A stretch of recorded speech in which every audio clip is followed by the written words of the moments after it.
नमस्कार, आप देख रहे हैं न्यूज इंडिया। आपके साथ मैं हूं अभिषेक। महाराष्ट्र नवनिर्माण सेना अध्यक्ष राज ठाकरे ने मुंबई के प्रसिद्ध सिद्धि विनायक मंदिर में चंदा चोरी का बड़ा दावा किया।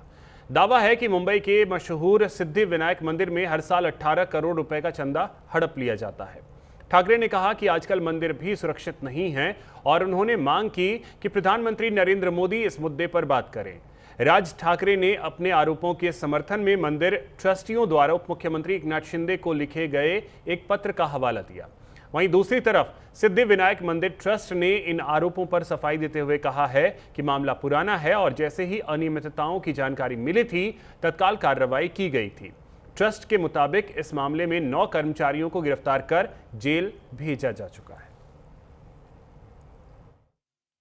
राम मंदिर में जिस तरीके से दान पेटी में चोरी की गई, उसी तरह एक मामला मुंबई में भी देखा जा रहा है। जी हाँ, इस वक्त हम अभी मुंबई के दादर के प्रसिद्ध सिद्धि विनायक मंदिर के ठीक बाहर मौजूद हैं और आप यहाँ देख सकते हैं कि जो भीड़ है, श्रद्धालु है, वो सुबह का समय अभी फिलहाल के लिए, और अभी भी आप देख सकते हैं कि यहाँ पर काफ़ी जो श्रद्धालु हैं वो यहाँ पर मौजूद हैं। और देखा जाए तो अगर आंकड़े के हिसाब से बात करें तो यहाँ पर सिद्धि विनायक मंदिर में रोज़ एक दिन में 1 लाख से भी ज़्यादा श्रद्धालु यहाँ पर दर्शन करने के लिए आते हैं। और ऐसे में देखा जाए तो दान जो है वो भी काफ़ी ज़्यादा जुटता है। और इस मामले में अगर बात करें तो जिस तरीके से राम मंदिर में दान चोरी का मामला सामने आया, उसी तरीके से सिद्धि विनायक के भी मामले को उठाया जा रहा है। हाल ही में राज ठाकरे ने पीसी लेकर संबोधित किया था लोगों को, जनसभा, और उस दौरान उन्होंने सिद्धि विनायक की दान पेटी का जो चोरी का मामला है वो एक बार फिर उन्होंने इसे उभारा है। और ऐसे में देखा जाए तो सत्ता पक्ष पर लगातार सवाल उठ रहे हैं।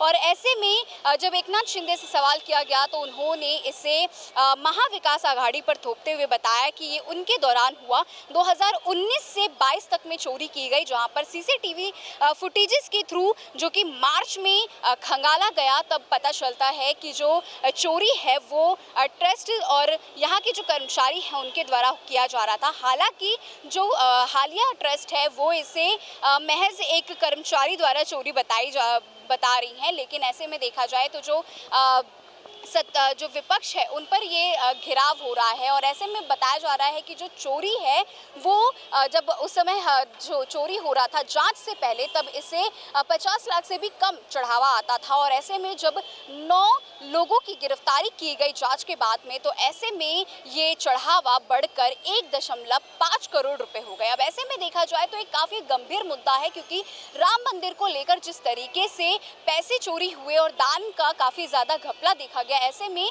सिद्धि विनायक के दान चोरी को भी लेकर एक बार फिर जो राजनीति है वो काफ़ी ज़्यादा गर्माती हुई नजर आ रही है। अब देखना होगा कि पक्ष और विपक्ष के आरोप प्रत्यारोप में इस पर क्या बड़ी जांच होती है और सरकार इस केस पर आखिर क्या बड़े कदम उठाती है, ये देखना काफ़ी ज़्यादा दिलचस्प है। मुंबई से कैमरा पर्सन प्रदीप डांगे के साथ विधि सिंह की रिपोर्ट, न्यूज़ इंडिया 24/7। अभी जैसे मैंने पेमेंट किया है वो ऑनलाइन करते हैं तो उसमें चोरी होने का संभावना कम है। ऑनलाइन तो दर्शन के लिए कूपन होता है तो वो ज़्यादा बेटर है, वैसा ही कर देना चाहिए या रसीद देना चाहिए जो लिखा, जो अकाउंटेबल हो पैसे जो देते हैं। ऐसे उसमें अगर डालते हैं, कैश डालते हैं, तो वो उसके संभावना है ज़्यादा कि वो गड़बड़ हो सकता है। तो अपनी श्रद्धा से भगवान के प्रति जो भी चढ़ाता है उसके प्रति एक श्रद्धा होता है, एक विश्वास होता है, एक भाव होता है जो वो भगवान को अर्पित करना चाहता है। अगर उसका किसी भी तरीके से गलत उपयोग होता है तो वो इंसान को बहुत दुख पहुंचाता है और उसका कहीं ना कहीं विश्वास भी टूटता है। देखिए, मंदिर हमारे लिए एक श्रद्धा का केंद्र है जो हमें भगवान से जोड़ता है। हम खुद नहीं मिल सकते, लेकिन ये एक जरिया है जो भगवान तक हमें पहुंचाता है। तो वो एक जो चढ़ावा हम चढ़ाते हैं उसको गरीबों में यूज़ किया जाए, उसको अस्पतालों में यूज़ किया जाए, उसको अच्छे कामों में यूज़ किया जाए। कितने लोग हैं जो आज भी भूखमरीज हैं, कितने लोग हैं जो आज भी अपनी बीमारी को सही नहीं कर सकते क्योंकि उनके पास पैसा नहीं है। ट्रस्ट इसीलिए बनाए गए हैं ताकि वो इन कामों के लिए यूज़ करें। जो चोरी हुई ना वो बिल्कुल गलत है, क्योंकि हम इधर श्रद्धा भावना रख के आते हैं और इधर हम मीन्स एक श्रद्धा रख के हम डोनेशन करते हैं, पर वो चोरी होता है और वो अंदर के जो क्या है बोलते हैं उनको ट्रस्टी या वो, हाँ, हमें कुछ ज़्यादा लांबट नहीं मीन्स एक्सटेंड नहीं करना है, पर जो भी हो रहा है वो सब गलत हो रहा है और इसको किधर तो सही करना चाहिए। महाराष्ट्र के अन्न एवं आपूर्ति मंत्री छगन भुजबल ने सिद्धिविनायक मंदिर में दान चोरी मामले पर बयान दिया है। उन्होंने मामले की निष्पक्ष जांच की मांग की है।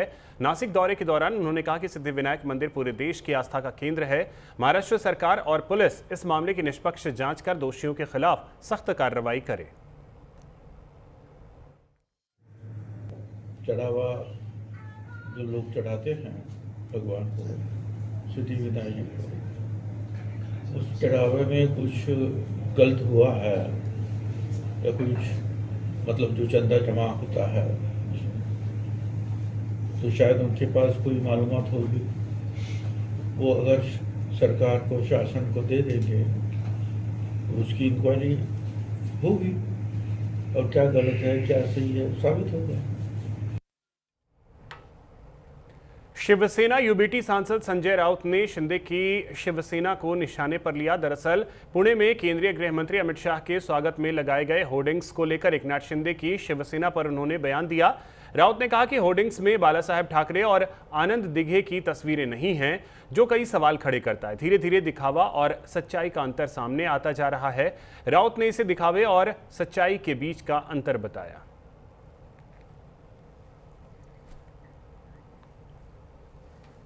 पुणे में मुख्यमंत्री देवेंद्र फडणवीस के जीवन पर आधारित पुस्तक देवा भाऊ के लोकार्पण समारोह में उनके चाचा बाला साहेब फडणवीस ने बड़ा बयान दिया। उन्होंने कहा कि उन्हें पूरा विश्वास है कि देवेंद्र फडणवीस में देश का नेतृत्व करने की क्षमता है और वे एक दिन भारत के प्रधानमंत्री बनेंगे।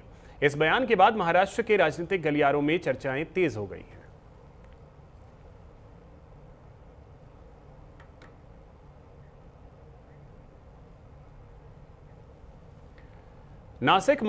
नासिक सिंहस्थ कुंभ 2027 से जुड़े निर्माण कार्यों में देरी और घटिया गुणवत्ता को लेकर प्रशासन अलर्ट है। महाराष्ट्र के मंत्री गिरीश महाजन ने MNGL कंपनी को कड़ी फटकार लगाई है। सड़क निर्माण में गड्ढों और हादसों में 5 लोगों की मौत के बाद उन्होंने समीक्षा बैठक बुलाई। बैठक में कंपनी के अधिकारी नहीं पहुंचे, जिस पर मंत्री ने फोन पर ही नाराजगी जताई। उन्होंने कहा कि कुंभ में 1 साल से भी कम समय बचा है, लेकिन अब तक केवल 40% काम ही पूरा हुआ है। अपेक्षित 50 से 60% की तुलना में कई निर्माण कार्य अभी केवल 30 से 35% ही पूरे हुए हैं।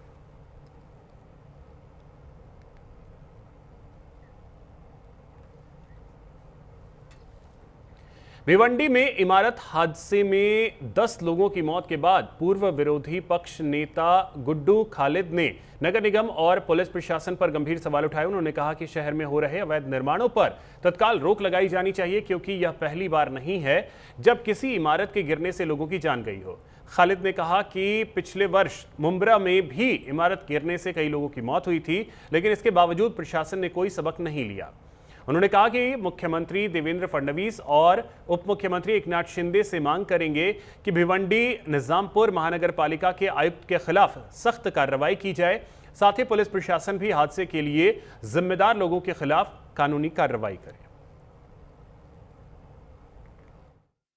थाने जिले के भिवंडी में बिल्डिंग हादसे में 10 लोगों की मौत के बाद पूर्व विरोधी पक्ष एवं पूर्व नगर सेवक गुड्डू खालिद ने नगर निगम प्रशासन पर गंभीर आरोप लगाए। उन्होंने कहा कि शहर में अवैध निर्माण पर तत्काल रोक लगानी चाहिए। उनका कहना है कि यह पहला हादसा नहीं है, इससे पहले भिवंडी मुंब्रा इमारत गिरने से कई लोगों की जान जा चुकी है। खालिद ने कहा कि आखिरकार प्रशासन कब जागेगा और कब तक नागरिकों की जान जाती रहेगी। उन्होंने मुख्यमंत्री देवेंद्र फडणवीस और उप मुख्यमंत्री एकनाथ शिंदे से भिवंडी निजामपुर महानगर पालिका के आयुक्त के खिलाफ कार्रवाई करने की मांग करने की बात कही। साथ ही पुलिस और दोषियों पर सख्त कार्रवाई की मांग की। उन्होंने रईस को RSS का दलाल बताया और कहा कि अपने मालिक को ही काट लिया और चेतावनी दी कि यदि जिम्मेदार लोग पर कार्रवाई नहीं हुई तो बड़ा जन आंदोलन किया जाएगा।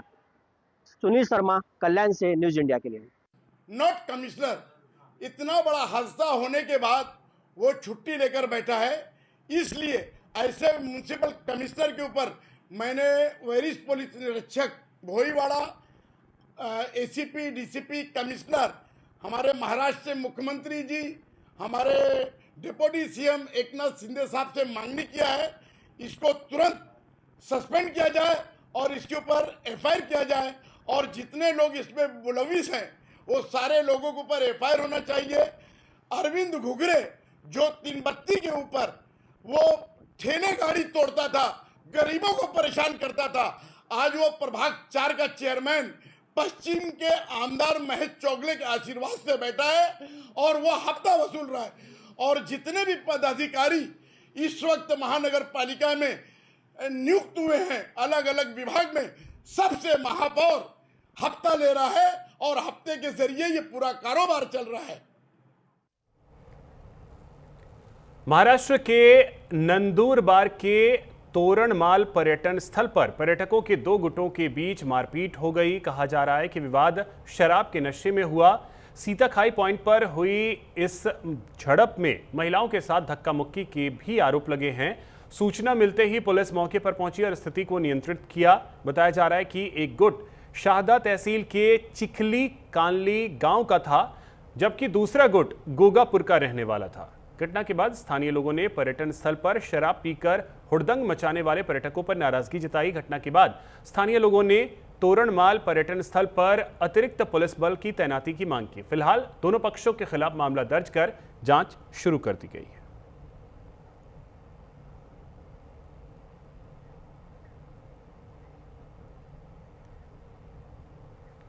महाराष्ट्र के नासिक में क्राइम ब्रांच यूनिट 1 ने अवैध शराब कारोबार के खिलाफ बड़ी कार्रवाई करते हुए एक आरोपी को गिरफ्तार किया है। गुप्त सूचना के आधार पर भीमवाड़ी इलाके में छापेमारी कर पुलिस ने आरोपी मनोहर चिंतामण भोय को रंगे हाथों पकड़ा है। उसके कब्जे से लाखों रुपए मूल्य की देसी शराब और अन्य सामान जब्त किया गया। आरोपी के खिलाफ महाराष्ट्र दारूबंदी अधिनियम के तहत मामला दर्ज कर आगे की कार्रवाई की जा रही है।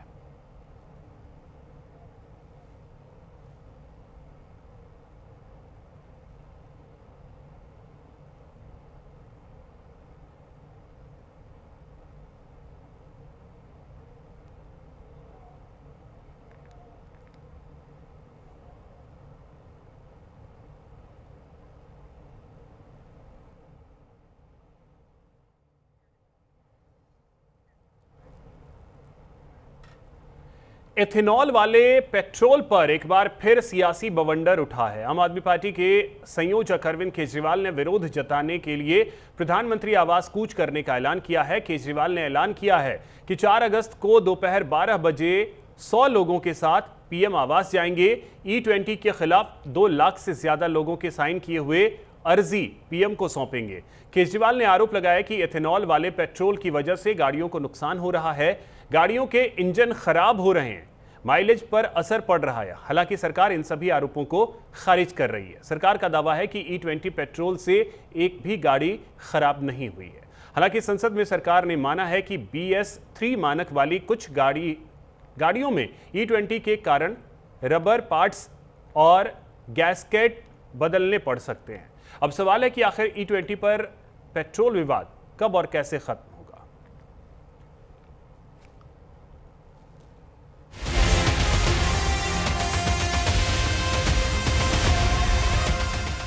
इथेनॉल किसी भी एंगल से सही नहीं है। इथेनॉल से लोग इतने परेशान हैं। E20 इस देश की आत्मनिर्भरता की निशानी है। पेट्रोल में एथनॉल के इस्तेमाल के कारण नई गाड़ियों के इंजन सीज हो रहे हैं। करोड़ों रुपए की गाड़ियां, महंगी गाड़ियां, उनके इंजन सीज हो रहे हैं। इथेनॉल वाले पेट्रोल पर सियासी सवालों का शोर तेज है। सवाल E20 पेट्रोल के इस्तेमाल से गाड़ियों के माइलेज पर है। सवाल गाड़ियों के इंजन पर हो रहे असर पर है।